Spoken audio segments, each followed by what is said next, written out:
Assalamualaikum warahmatullahi wabarakatuh. Alhamdulillah pada kesempatan kali ini kami dari kelompok 4 mata kuliah Psikologi Pendidikan akan menjelaskan sedikit mengenai materi makalah kami yang berjudul Gejala Jiwa Psikomotorik. Dengan anggota yang pertama ada Muhammad Samsudin, yang kedua ada saya sendiri, Ria Ayu Kusumawardani, yang ketiga ada Tias Arianti. Nah, psikologi itu merupakan suatu ilmu yang mengkaji tentang jiwa atau perilaku manusia. Nah, dalam kejiwaan manusia ini terdapat beberapa gejala. Nah, salah satunya yaitu gejala jiwa psikomotorik ini. Nah, apa sih pengertian dari gejala jiwa psikomotorik ini? Gejala jiwa psikomotorik atau gejala campuran merupakan gabungan dari gejala kognisi dan afeksi yang nantinya akan dapat memunculkan atau menimbulkan suatu gerakan atau perilaku tertentu. Baik teman-teman, selanjutnya yakni kita akan membahas mengenai ruang lingkup gejala psikomotorik. Nah, di sini terdapat sedikitnya 5 dari ruang lingkup atau yang dilingkupi yang menjadi rumun dari gejala psikomotorik. Nah, yang pertama ada kepribadian. Nah, di sini dapat kita baca bahwa kepribadian yaitu berupa kemampuan, kebiasaan serta perilaku seseorang baik secara jasmani, rohani, emosional maupun sosial. Nah, maksudnya apa? Di sini kepribadian itu dapat berupa kemampuan, artinya sesuatu hal yang berasal dari setiap individu dan di situ berbeda-beda kepribadian antara orang pertama, orang kedua dan seterusnya.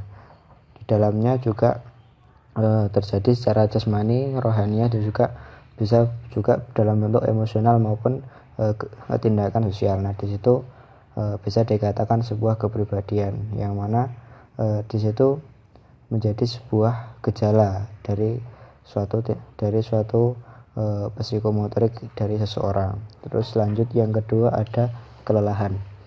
Kelelahan ialah isyarat bahwa energi dalam tubuh kita menurun dan biasanya gejala ini timbul karena kemampuan fisik dan psikis yang melemah dan intensitas kerja yang tidak teratur. Nah, di sini dapat kita pahami bahwa kelelahan itu bisa ditandai dengan menurunnya intensitas atau kemampuan diri seseorang. Nah, dapat berupa kelelahan, bisa juga perasaan tidak enak di dalam tubuh manusia. Nah, di situ bisa dikatakan dengan yang namanya kelelahan. Nah, di dalam pembahasan ini kelelahan terdapat beberapa poin, yakni yang pertama yakni sebab terjadinya kelelahan. Nah, jadi kelelahan itu bisa disebabkan oleh beberapa faktor yang terkait. Terus kemudian ada macam-macam kelelahan. Jadi digolongkan di situ baik ada kelelahan secara yang disebabkan dari eksternal, juga disebabkan dari internal sendiri. Terus juga ada hubungan kelelahan jasmani dan rohani. Nah, di dalam tubuh manusia kita terdiri dari jasmani kita yang terlihat dan juga rohani atau istilahnya kejiwaan kita. Nah, di situ juga memiliki terkaitan ketika kita mengalami kelelahan. Nah, terus ada juga cara menghilangkan rasa lesu atau kelelahan. Nah, kelelahan bisa dikatakan lesu ataupun seperti hal yang lainnya di situ. Nah, di situ tadi ada yang pertama ada kepribadian, terus yang kedua ada kelelahan. Lanjut yang ketiga. Yang ketiga yakni ada sugesti. Nah, sugesti atau saran. Nah, di sini dapat kita pahami sugesti merupakan pengaruh jiwa seseorang sehingga pikiran dan perasaannya pun terpengaruh. Dengan demikian seseorang akan mengakui apa yang dikehendaki. Nah, sugesti ini biasanya timbul dari dalam jiwa manusia sendiri, juga bisa berupa dari luar jiwa manusia. Jadi sugesti bisa diberikan oleh orang lain kepada diri kita, atau juga kita bisa memberikan sugesti atau istilahnya saran kepada orang lain agar orang tersebut mau melakukan suatu hal yang kita inginkan atau yang dia inginkan sendiri, seperti itu. Kemudian di sugesti terdapat satu pembahasan, yakni cara untuk mensugesti. Nah, jadi di situ ada cara-cara bagaimana kita mensugesti seseorang agar orang itu benar-benar mau menuruti apa yang kita inginkan, ataupun orang itu bisa melakukan apa yang dia inginkan. Terus ada alat-alat sugesti, jadi bisa berupa melalui ucapan, juga bisa melalui video, entah itu dalam bentuk video, gambar, dan seterusnya. Terus juga ada peran sugesti, jadi sugesti ini memiliki peran tersendiri di dalam tingkah laku atau gejala jiwa psikomotorik. Terus kemudian ada pengaruh dari sugesti. Nah, ketika seseorang sudah diberikan sugesti, di situ akan efek apa atau pengaruh yang ditimbulkan dari sugesti tersebut. Baik, lanjut ke yang keempat, yakni ada perhatian. Perhatian di sini dapat kita pahami dengan reaksi umum yang menyebabkan pertambahannya aktivitas daya konsentrasi dan fokus terhadap satu objek, baik di dalam maupun di luar dirinya. Nah, jadi perhatian itu bisa timbul dari diri kita sendiri, yang menyebabkan dari diri kita maupun dari objek ataupun suatu hal yang kita perhatikan. Misal kita dalam keadaan belajar, nah di situ kita fokus atau memperhatikan, atau perhatian kita terfokus pada pelajaran. Nah di situ ya dinamakan dengan perhatian. Jadi pandangan kita ataupun fokus kita itu tertuju pada suatu hal tertentu, sehingga kita benar-benar memperhatikannya, yakni dinamakan dengan perhatian.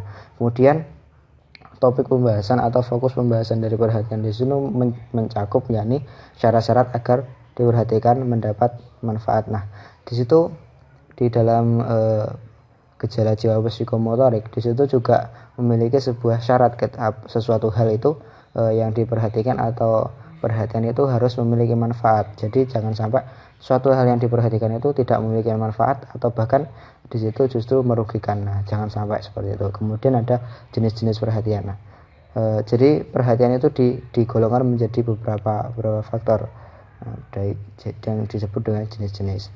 Terus faktor-faktor perhatian, jadi suatu hal yang melandasi atau menyebabkan terjadinya sebuah perhatian atau fokus seseorang terhadap suatu benda atau suatu hal tertentu. Nah, demikian tadi ada lingkup atau ruang lingkup dari gejala psikomotorik. Jadi ada 4 ya teman-teman. Mohon maaf tadi saya bilangnya 5 seperti itu.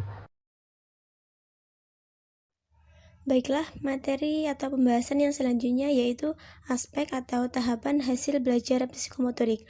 Ada 5 aspek atau tahapan dalam hasil belajar psikomotorik. Yang pertama yaitu ada menirukan atau imitasi. Di sini menirukan atau imitasi adalah kemampuan melakukan kegiatan sederhana yang sama persis dengan apa yang dilihat sebelumnya. Jadi, seseorang itu melakukan atau menirukan aktivitas yang sama persis dengan apa yang dilihatnya.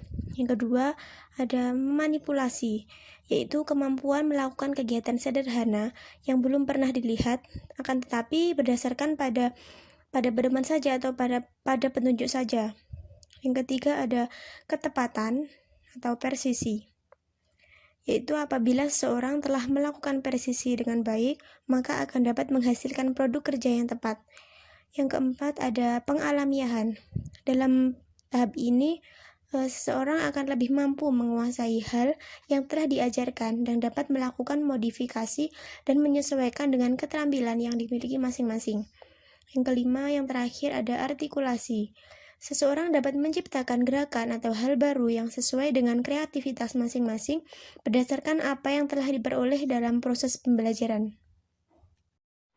Baik teman-teman, jadi tadi kita sudah sedikit banyak menjelaskan mengenai gejala jiwa psikomotorik. Nah, mulai dari pengertian psikomotorik, dari ruang lingkupnya, terus kemudian juga aspek-aspek atau tahapan hasil belajar psikomotorik. Nah, di situ sudah banyak sekali penjelasan, sedikit banyak sudah kita jelaskan pada teman-teman.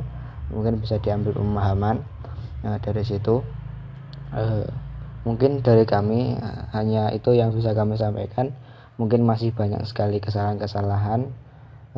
Apabila dari kami memiliki kesalahan, kami mohon maaf yang sebesar-besarnya. Terima kasih atas waktunya teman-teman, atas perhatiannya teman-teman ke video kami. Kami ucapkan terima kasih. Wa akhiran, sekian dan terima kasih. Wassalamualaikum warahmatullahi wabarakatuh.